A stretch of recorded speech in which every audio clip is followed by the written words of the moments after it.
الحمد لله وكفى وسلام على حبيبه المصطفى أما بعد فأعوذ بالله من الشيطان الرجيم بسم الله الرحمن الرحيم إن الله وملائكته يصلون على النبي يا أيها الذين آمنوا صلوا عليه وسلموا تسليما اللهم صل على سيدنا محمد معدن الجود والكرم وآلہ وأصحابہ الکرام وابنہ الکریم وبارک وسلم صلاة دائمة سرمدا ابدا۔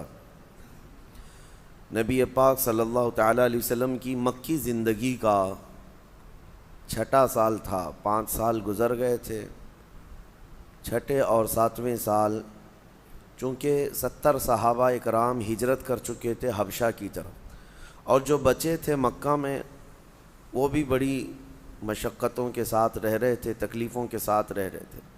ایک وقت ایسا آیا کہ حضرت ابوبکر صدیق رضی اللہ تعالیٰ عنہ وہ اکیلے تنہا مکہ سے نکل پڑے۔ یہ حضور پاک صلی اللہ علیہ وسلم کی نبوت کا چھٹا سال ہے۔ وہ اکیلے مکہ چھوڑ کر جا رہے تھے، اس لیے کہ مکہ والے بہت سخت اذیتیں دے رہے تھے، نہ قرآن پڑھنے دیتے تھے، نہ ہی شعائر اسلام پر عمل کی کوئی صورت تھی۔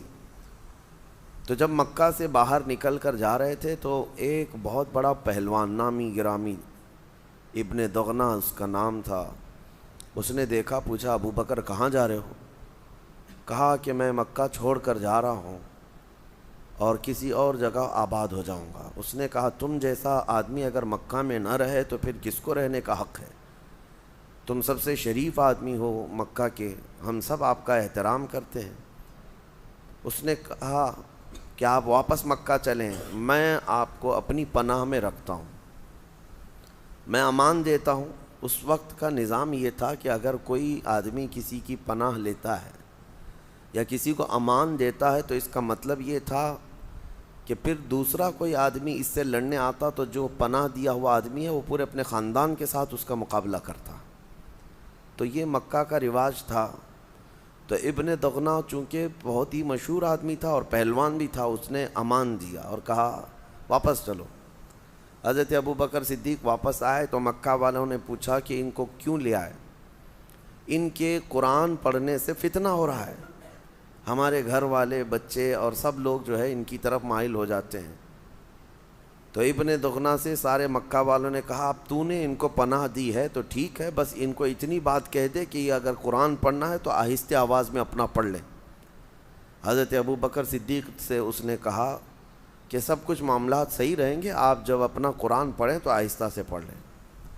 حضرت ابوبکر صدیق رضی اللہ تعالیٰ عنہ اپنے گھر کے باہر بالا خانے میں یا نیچے بیٹھتے، اور جب تلاوت شروع کرتے تو تلاوت ہوتے ہوتے آواز بڑھ جاتی تھی، اور جیسے ہی آپ کی آواز بڑھتی آس پاس کے سب لوگ جمع ہو جاتے تھے وہ میٹھا کلام سننے کے لیے۔ اس میں جاذبیت ایسی تھی، کھچاؤ تھا قرآن کی آیات میں، جو سنتا تھا کھڑا ہو جاتا تھا۔ پھر بھیڑ لگنے لگ گئی حضرت ابوبکر صدیق کی تلاوت پر، مکہ والوں نے بڑا پریشان کیا۔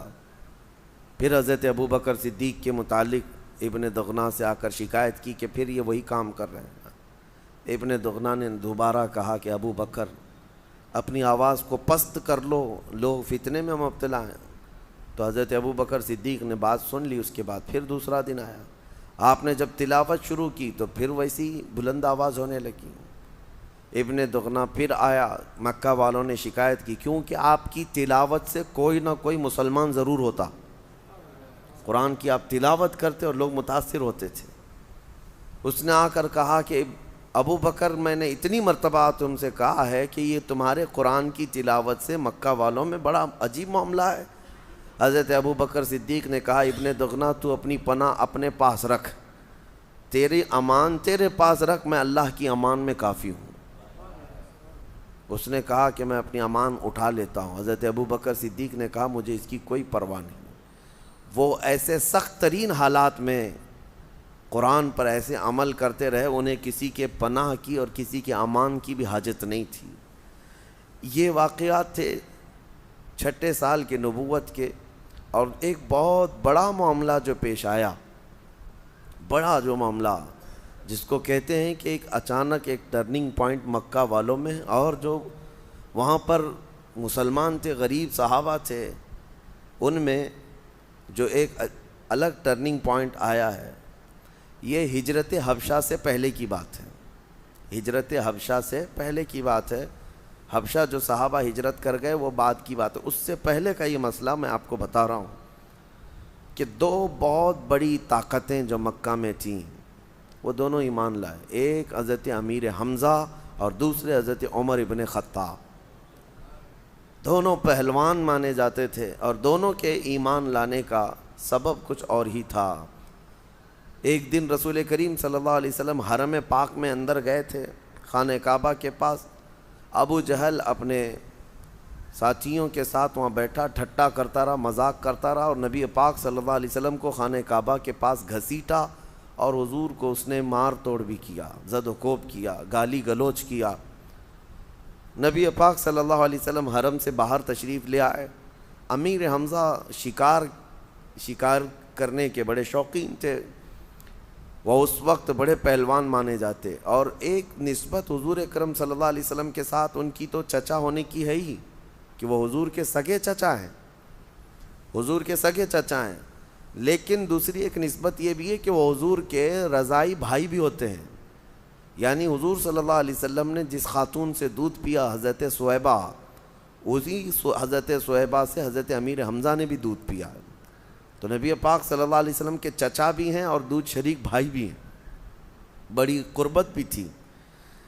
وہ ایک شکار سے واپس آ رہے تھے، بیچ راستے میں مکہ میں جیسی داخل ہوئے، لوگوں نے کہا حمزہ تمہارے بھتیجے محمد کے ساتھ آج ابو جہل نے بڑا برا حال کیا، ان کے ساتھ مار توڑ کیا، گالی گلوچ کیا۔ حضرت امیر حمزہ نے وہیں سے سفر، ابھی گھر نہ پہنچے، نہ ہی حضور سے ملاقات کی، سیدھے حرم میں آئے۔ ابو جہل اپنے وہی گھنٹالوں کے ساتھ بیٹھا ہوا تھا، گرو گھنٹالوں کے ساتھ۔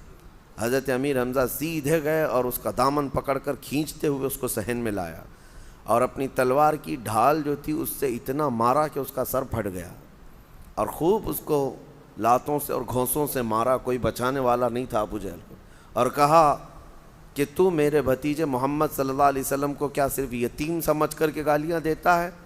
جب تک حمزہ زندہ ہے تو ان کی طرف انگلی بھی نہ اٹھانا، ان کی طرف سختی کا معاملہ ہرگز نہ کرنا، ورنہ میں مقابلے کے لیے ہر گھڑی تیار ہوں۔ جبکہ وہ ایمان لائے ہوئے نہیں تھے، ایمان لائے ہوئے نہیں تھے، لیکن رشتہ داری کی حمیت اور غیرت بھی تو تھی۔ اور اس کے بعد لوگوں نے کہا حمزہ تمہیں پتہ ہے تمہارا بھتیجا کیا کر رہا ہے؟ حضرت امیر حمزہ نے کہا وہ جو کر رہا ہے اپنی جگہ پر، لیکن ابو جہل نے جو کیا اس کو کوئی نہیں سراہے گا۔ ابو جہل نے خود ہی لوگوں سے کہا چھوڑ دو حمزہ کو، ان کی رشتہ داری اور ان کی غیرت کی بات ہے، انہوں نے یہ کر دیا۔ واپس امیر حمزہ آئے نبی پاک صلی اللہ علیہ وسلم سے ملاقات کے لیے، حضور غمگین تھے۔ آتے ہی انہوں نے کہا میں نے آپ کا بدلہ لے لیا ہے، سنا ہے کہ ابو جہل نے آپ کے ساتھ بدتمیزی کی ہے، لیکن میں نے اس کو خوب مارا ہے۔ حضور پاک صلی اللہ علیہ وسلم خاموش سنتے رہے، چہرہ نہیں اٹھایا۔ امیر حمزہ نے کہا کیا آپ ابھی نہیں مسکرائیں گے؟ آپ خوش نہیں ہیں اس بات سے؟ نبی پاک صلی اللہ علیہ وسلم نے فرمایا میں خوش اس وقت ہوں گا جب آپ کلمہ طیبہ پڑھیں گے۔ امیر حمزہ نے اسی وقت کلمہ شہادت پڑھ کر کے داخل اسلام ہوئے، اور پھر اس کے بعد ان کے رجزیہ اشعار بھی تھے۔ وہ اتنا فخر کرتے تھے کہ اپنے ایمان لانے پر حضرت امیر حمزہ واپس حرم میں آئے اور چیخ چیخ کر کے بیان کیا کہ اللہ تعالیٰ نے میرے دل کو ہدایت دے دی اور میں سچے ایمان پر آ چکا ہوں۔ یہ امیر حمزہ رضی اللہ تعالیٰ عنہ کا ایمان تھا، اور نبی پاک صلی اللہ تعالیٰ علیہ وسلم کے ساتھ رہنے لگے، اور ایسے ساتھ جیسے ایک باڈی گارڈ ہوتا ہے حفاظت کے لیے۔ اور یہی وہ دور تھا جب ابو جہل نے اپنے بھانجے عمر ابن خطاب کو بہت زیادہ سکھایا۔ حضرت عمر فاروق جو ہے وہ ابو جہل کے بھانجے ہیں۔ ابو جہل ماموں لگتا تھا، ورغلایا، بہت بھڑکایا، اور پھر کہا کہ تمہاری پہلوانی اور جوانی کس کام کی دیکھے نہیں؟ ایک صحابی وہی دین سے نکلا ہوا آدمی مکہ میں ایسا آیا ہے جو ہمارے دین کو جھٹلاتا ہے، ہمارے آبا و اجداد کو سب غلط ٹھہراتا ہے، اور ایک نیا دین لے کر آیا ہے۔ عمر فاروق کو غیرت آئی، جوش آیا اور تلوار لے کر نکل پڑے کہ ٹھیک ہے میں اس صحابی کا کام تمام کرتا ہوں۔ بیچ راستے میں ایک صحابی حضرت نعیم اور نعیم دونوں کہا گیا ہے، ان سے ملاقات ہوئی، پوچھا کہاں جا رہے عمر؟ کہا میں اس صحابی محمد کا قتل کرنے جا رہا ہوں۔ انہوں نے دیکھا عمر بڑے غیظ و غضب میں ہے، جلال میں ہے اور غصے میں ہے، اور یہ جب غصے میں آتے ہیں تو مکہ والوں کو معلوم تھا کہ یہ بہت سخت ترین آدمی ہے، پہلوان ہے۔ انہوں نے راستہ کاٹنے کے لیے ایک راز کی بات تھی وہ بتا دیا، حضور تک یہ نہ جائے اس کے لیے وہ حضرت نعیم نے کہا کہ تمہیں پتہ ہے عمر، تم جس کو قتل کرنے جا رہے ہو اس کے عشق میں، اس کے محبت میں تمہاری سگی بہن اور بہنوئی بھی تو مبتلا ہیں، وہ بھی تو مسلمان ہوئے ہیں۔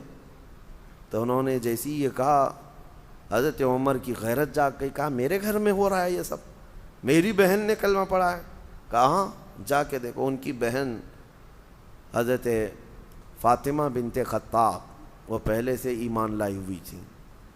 عمر ابن خطاب وہیں راستے سے پلٹ گئے اور اپنی بہن کے گھر گئے، دیکھا گھر بند تھا، دروازہ بند تھا، لیکن اندر سے قرآن پڑھنے کی آواز آ رہی تھی۔ ایک صحابی حضرت خبیب یہ ان کے گھر میں تھے اور دونوں کو، شوہر اور بیوی کو، قرآن پڑھا رہے تھے۔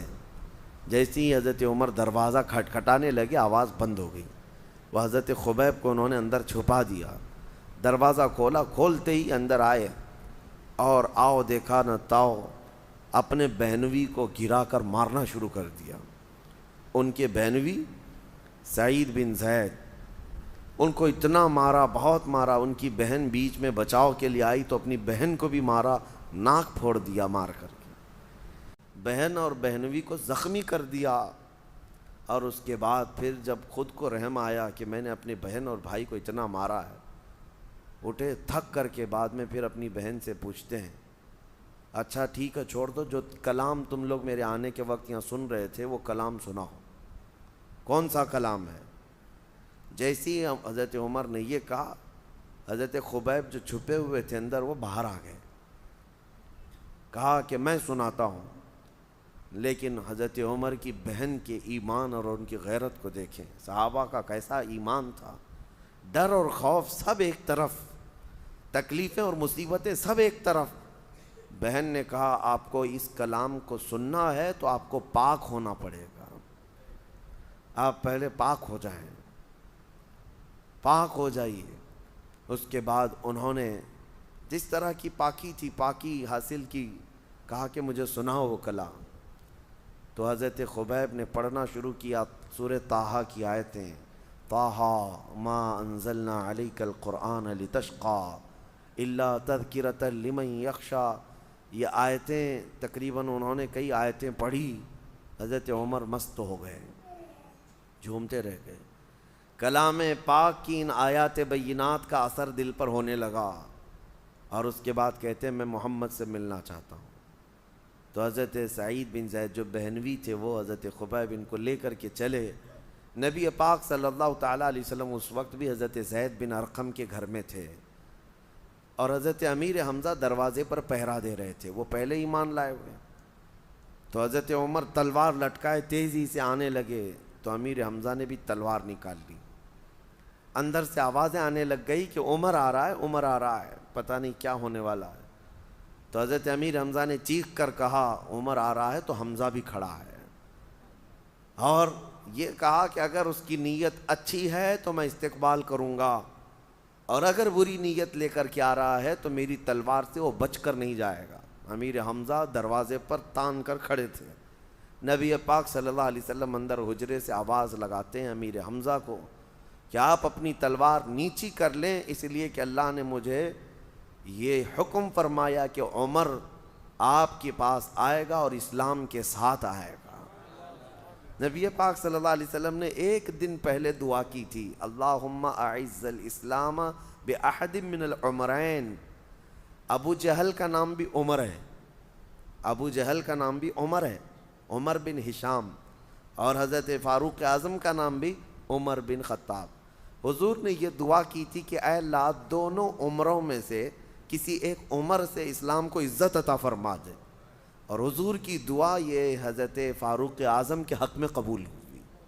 دونوں عمروں میں سے کسی ایک عمر کے حق میں اللہ تعالیٰ اسلام کو عزت بخشا بھی. اور یقیناً حضرت عمر کے اسلام لانے کے بعد جو معاملات ہوئے، ٹرننگ پوائنٹ جس کو کہتے ہیں، امیر حضرت عمر فاروق آئے بارگاہ مصطفیٰ میں، تلوار زمین پر رکھ دی اور گھٹنے ٹیک دی اور کہا آپ جس چیز کی دعوت دیتے ہیں میں کوئی سوال نہیں کرتا، مجھے بھی اس دعوت دیں اور وہ کلمہ پڑھائیں اور اپنے غلاموں میں شامل کریں. یہ حضرت عمر نے جیسے ہی یہ کہا، صحابہ جو اندر بیٹھے تھے وہ تقریباً 40 کے قریب تھے، اتنی تیز آواز میں انہوں نے نعرہ لگایا تھا کہ مکہ میں گلیوں میں یہ آواز گونج گئی. سارے سن پڑے، اللہ اکبر کی آواز اتنی زور تھی. اور دیکھیں سب سے پہلا کام حضرت عمر کے اسلام لانے کے بعد ہوا کیا؟ آپ نے کلمہ طیبہ پڑھا اور اس کے بعد نیکسٹ جو سب سے پہلا کام ہے، حضرت عمر نے پہلے ہی پوچھا یا رسول اللہ صلی اللہ علیہ وسلم، اسلام حق ہے، ایمان حق ہے، تو اس کمرے میں نہیں، ہم علل اعلان حرم میں جا کر نماز پڑھیں گے. حضور اکرم صلی اللہ علیہ وسلم نے ان کی بات مان لی، کہا کہ چلو. اب اس کے بعد پہلی مرتبہ دار ارقم سے حضور پاک کے ساتھ یہ صحابہ نکلے. 40 صحابہ حرم کی طرف جا رہے تھے، 2 صفوں میں تھے، 2 صفوں میں چلتے ہوئے جا رہے تھے. ایک صف کے آگے امیر حمزہ تھے، ایک صف کے آگے عمر ابن خطاب تھے. مکہ کی گلیوں سے گزرتے ہوئے حرم تک پہنچے. بہت سارے گرگٹ دیکھتے رہ گئے لیکن کوئی کچھ نہیں کر سکا، کوئی کچھ نہیں کر سکا. اور یہ بڑی شان کے ساتھ حرم پاک میں آئے بھی اور اپنی عبادت بھی کیے اور واپس آئے. یقیناً میرے آقا کی دعا عمر فاروق کے حق میں قبول ہوئی تھی کہ جب حضرت عمر نے اسلام قبول کیا تو اسلام کی وہ عزت ہی الحمدللہ آج 14 صدیوں کے بعد بھی حضرت عمر کے نام سے دنیا کانپتی ہے. اور حضرت عمر فاروق رضی اللہ تعالیٰ عنہ کے جو رولنگ کا زمانہ ہے اس کو پوری دنیا مثال میں پیش کرتی ہے. یہ 2 اہم واقعات 7ویں نبوت کے 7ویں سال یا 6ٹھے سال پیش آئے تھے. اور اس کے بعد نبی پاک صلی اللہ تعالیٰ علیہ وسلم کے سوشل بائیکاٹ کا زمانہ شروع ہوا. اور اس کے بعد جو حالات ہوئے، حضرت بی بی خدیجۃ الکبریٰ رضی اللہ تعالیٰ عنہا کے انتقال اور جناب ابو طالب کے انتقال کا معاملہ آیا، یہ سیرت کا حصہ تھا. انشاءاللہ العزیز اس کو کل عرض کرتا ہوں. وآخر دعوانا ان الحمدللہ رب العالمین.